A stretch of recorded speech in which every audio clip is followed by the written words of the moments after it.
Hey, what's up? I'm working on making a preprint for DIG, the AI framework. I'm working on deep inference generation.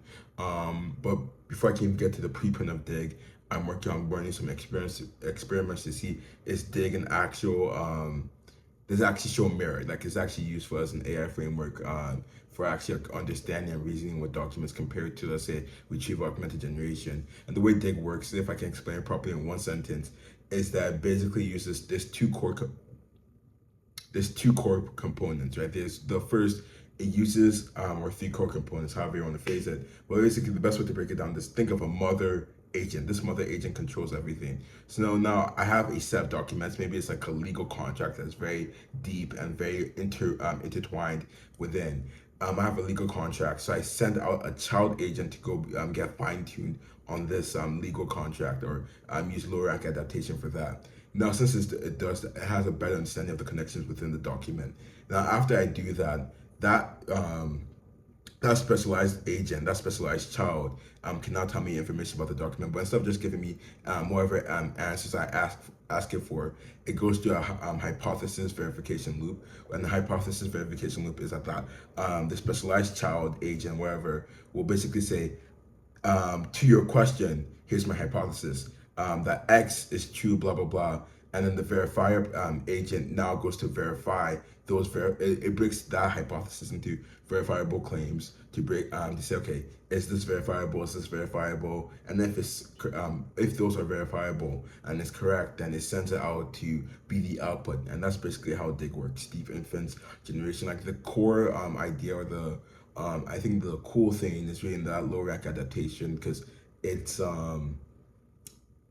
I think it's a really because with RAG you just kind of break down the documents or whatever, and then you kind of just like you base your answer off that retrieved document. But the low rank adaptation, you actually understand the document much more.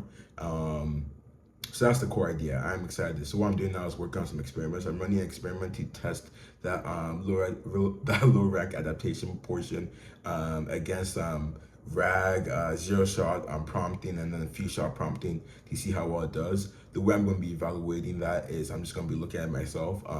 Initially, I'm going to see like, okay, are these answers the best? What terminology do they use? How grounded is it in the actual context of the documents I'm using? And is it correct? Stuff like that. That's just from my initial overview, and then after that, I'm actually going to try and like, expand the base of reviewers. So maybe expand to 5 people or 10, or maybe I post on LinkedIn or whatever. And the way I'll do that is I'm not going to say which method was used to give the answers. I'll just say, hey, these are the answers, and I'll let people vote for them. And then I'll go, okay, this is the one that was got approved as the best, and hopefully that's DIG. Or if it's not DIG, that's not DIG. I think that's something that's interesting to me because there is a very likely possibility that DIG, deep inference generation, is actually that valuable as an AI framework. But I do think it'll still be interesting to post that as a preprint because I think I read this now a while ago about how in research failures are very often less talked about. So if you have a failure in science, you very often just don't like do a paper on it or you just ignore it and just like keep it quiet and move on to the next thing. But if there was an argument that was made that people should actually post their failures because actually advances the field a bit more because if people can know, okay, this doesn't work, then people can know not to make those same mistakes. So instead of worrying about like, oh, this doesn't look too good on me, you actually do more for people by saying, okay, these are where I failed, and this is where you can like skip over. Like, no, okay, this failed. Maybe I can do this instead. Well, I think that's cool. I think another cool quote to kind of just add to that idea of like being worried that like it might affect your image or your how people view you is that there's cool scene in One Piece with this character Fujitora, and he works for like the government in the show, and the government is like it's a mixed bag. But then there was a time they had to admit fault and they had to admit that the pirates, right, the main characters or the pirates who are seen as antagonists within the world in the story structure, that they had done the good thing and they had saved the island.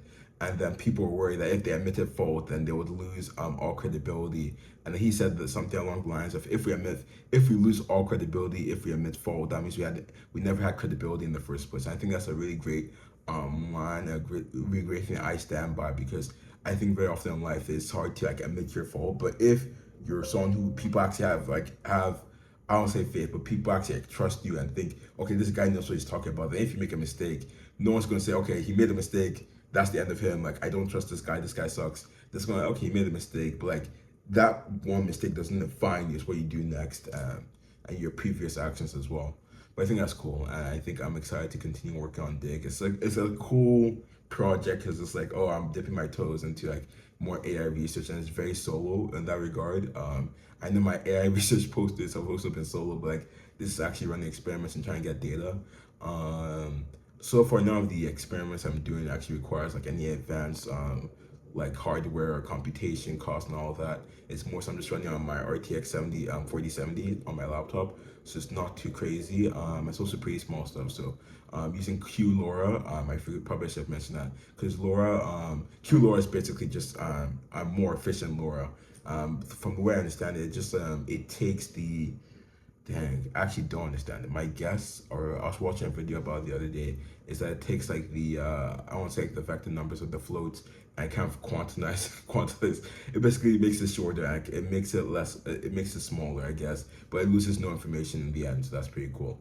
But I'm excited. I think this is the first experiment. There's some other experiments along the way. I plan to like maybe 3 to 5 just to get a better idea of where Dig stands as a framework, and then make the preprint. The preprint should be too hard. Honestly, to be honest, I plan to vibe right. Maybe that's a new term. I plan to use AI to just kind of like a lot of the chunk, the draft done, and then from there actually go in and actually like make sure this makes sense and this makes sense. I want to phrase this in a certain way, and that'd be really cool. And I can say, oh, I have a published paper and I actually did this. I can actually improve my GitHub. I think my GitHub has been something I've touched on a while here on Project Phillips, that how it's dead.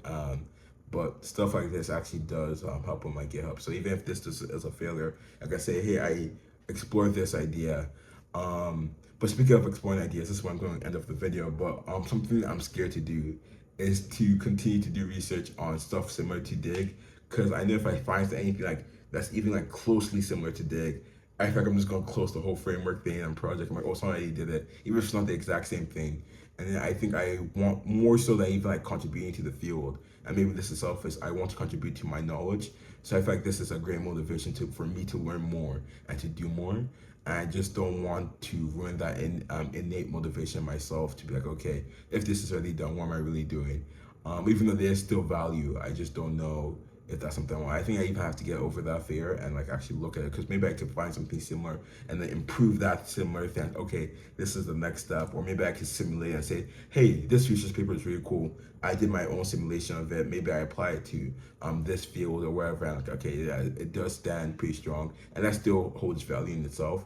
That was something I was thinking of doing for the polyautoregressive modeling framework. Can't remember. I think that was the name of the paper. But the polyautoregressive modeling framework, I was thinking of maybe trying that to apply that to something else, like maybe with computer vision, you could do like with glasses. Could I predict like the movement of a person? So technically, based on the paper, I think it's part like the framework, if scaled up and all that, could lead to such a possibility. Like if I repeatedly do this, or if I can train on a data set of like Project Flip videos, I do very similar hand gestures. So maybe based on the but that's not really polyaggressive modeling, because that's like only one age. And maybe like if I'm interacting with like figures in my videos, they can probably guess how it interacts with a figure. Like if I see a pen, I make a point about a pen, maybe that could I could work tweak the framework to allow it to make it predict like what would I do with the pen when I say pen. I think that could be really cool. But stuff like that, like I want to try implementing more research papers. It doesn't I say this with quotations, like the biggest quotations I can. It doesn't seem too hard yet. And I really want to try it. I think it's really cool. So when I see a research paper, I get like the craziest ideas of like science fiction and all that. I really want to see how close I can get to that with my current skills and knowledge, and like how much more I can learn doing that. But yeah, that's where I am right now. That's what I'm doing. And besides that, I have nothing else to say. So have a great day.